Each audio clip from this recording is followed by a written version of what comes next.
Hello नमस्कार साथियों, Gyanvid Himalaya YouTube channel में आप सभी का स्वागत है। उम्मीद है कि आप लोग मस्त जबरदस्त और जिंदाबाद होंगे। आज का टॉपिक है कि भारतीय संविधान में विदेशी स्रोत लिया गया है। भारतीय संविधान में क्या क्या लिया गया है, कौन कौन सी चीज़ें जोड़ी गई हैं, कितने देशों से लिए गए थे। तो टोटल देश पूछे जाए तो टोटल देश कितने हैं? 60 देश। 60 देशों से भारतीय संविधान में कुछ ना कुछ लिया गया है, लेकिन जो प्रमुख देश हैं उन्हीं का अध्ययन करते हैं और प्रमुख जो बिंदु होते हैं उनका अध्ययन करते हैं। तो आज का टॉपिक है, उसका प्रारंभ करते हैं। तो पूछा जाए संसदीय संसदीय शासन प्रणाली या फिर द्विसदनात्मक पद्धति या एकल नागरिकता, विधि निर्माण प्रक्रिया, विधि का शासन, एकल नागरिकता, दो जगह लिख गया है, कोई बात नहीं, और सर्वाधिक मत के आधार पर विजय। जैसे पहला बिंदु यह है कि संसदीय शासन प्रणाली। तो संसदीय शासन पद्धति कहाँ से ली गई? तो याद रखना ब्रिटेन से। पूछी जाए द्विसदनात्मक, जैसे दो सदन होते हैं, आप लोग जानते हैं कि जैसे सेंट्रल में भी दो सदन होते हैं और राज्य में भी दो सदन होते हैं, जैसे लोकसभा राज्यसभा। ऐसे ही यहाँ पे राज्य में होते हैं विधानसभा और विधान परिषद। उस तरीके को उसी को कहा जाता है द्विसदनात्मक व्यवस्था। एकल नागरिकता, तो नागरिकता आप जानते हैं कि भारत में एक नागरिकता है पूरे देश में, वह व्यक्ति कहीं भी रह सकता है, घूम सकता है, तो उसे एकल नागरिकता कहा जाता है। विधि का शासन, तो विधि निर्माण प्रक्रिया, विधि किस तरीके से निर्माण करना है, ये विधि निर्माण प्रक्रिया है। फिर पूछा है विधि का शासन, क्योंकि भारत में जो भी चीजें चल रही हैं, जो भी नियम बनाए गए वो भारतीय संविधान में गठित है, अन्य भी विधियों के द्वारा चल रहे हैं। तो विधि का जो शासन होता है उसी के आधार पर भारत का शासन चल रहा है। फिर क्या होता है? एकल नागरिकता। एकल नागरिकता अभी ऊपर बताइए एकल नागरिकता क्या होता है। फिर क्या होता है? सर्वाधिक मत के आधार पर विजय होना।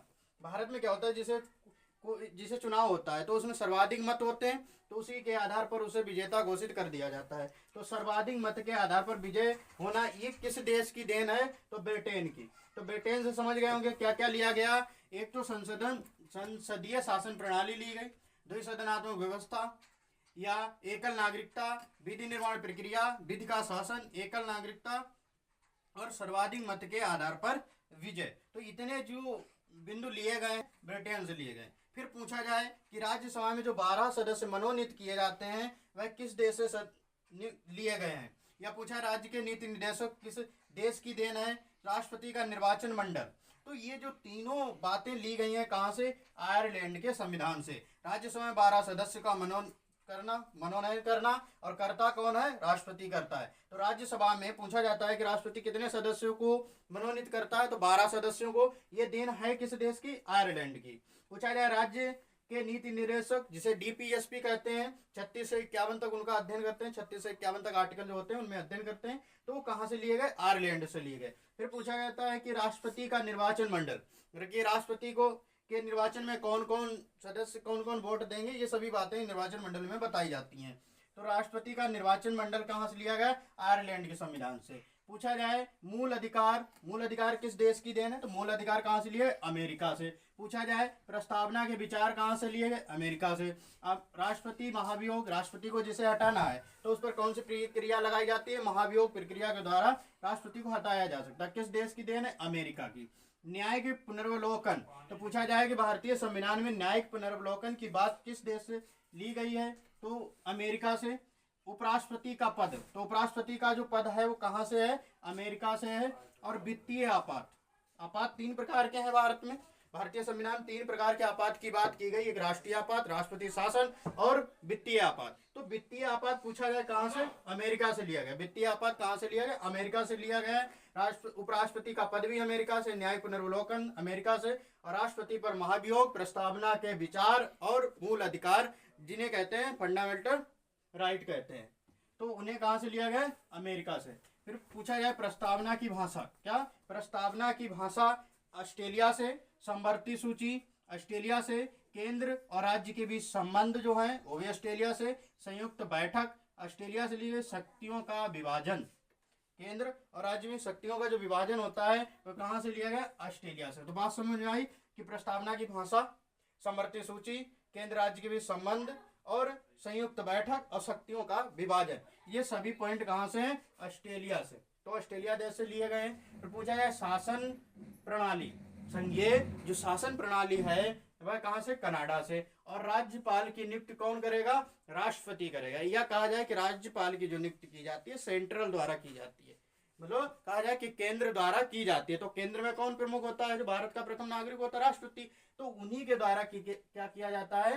राज्यपाल की नियुक्ति की जाती है। तो राज्यपाल की जो नियुक्ति की बात अगर की जाती है भारतीय संविधान में, तो किस देश की देन है? तो याद रखना, किस देश की? कनाडा की। पूछा है मूल कर्तव्य, क्या मूल कर्तव्य, और मूल कर्तव्य कहाँ से लिए गए हैं? जिनको हम कहते हैं फंडामेंटल राइट कहते हैं। तो कहाँ से? रूस से लिए गए हैं। और पूछा जाए प्रस्तावना में न्याय, जब आपको हमने पढ़ाई थी प्रस्तावना जब हमने पढ़ाई थी, तो वहां पर हमने न्याय के बारे में आपको बताया था कितने प्रकार के न्याय है।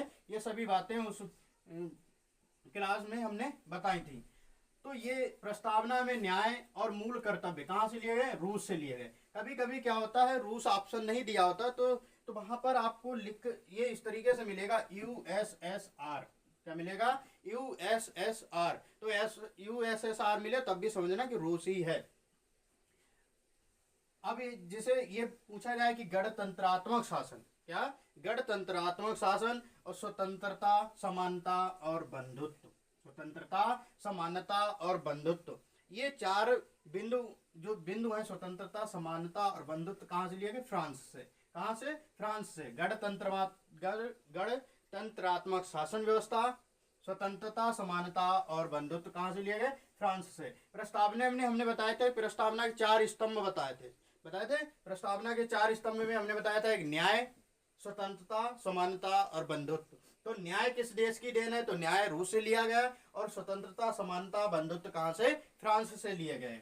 फिर क्वेश्चन है कि जैसे भारत में पूछा जाता है कि आपात उपबंध, कोई ऐसी स्थिति भारत में आ जाती है जिसमें आपात उपबंध की बात की जाती है, आपात उपबंध किया जाता है कि आपात लगाए जाते हैं। जैसे हमने आपात 3 प्रकार के बताया। जैसे एक आपात होता है जो राष्ट्रीय आपात होता है, देश में कोई दिक्कत आ जाए या विदेशी आक्रमण कर दिया जाए तो वहां पर राष्ट्रीय आपात लगाया जाता है।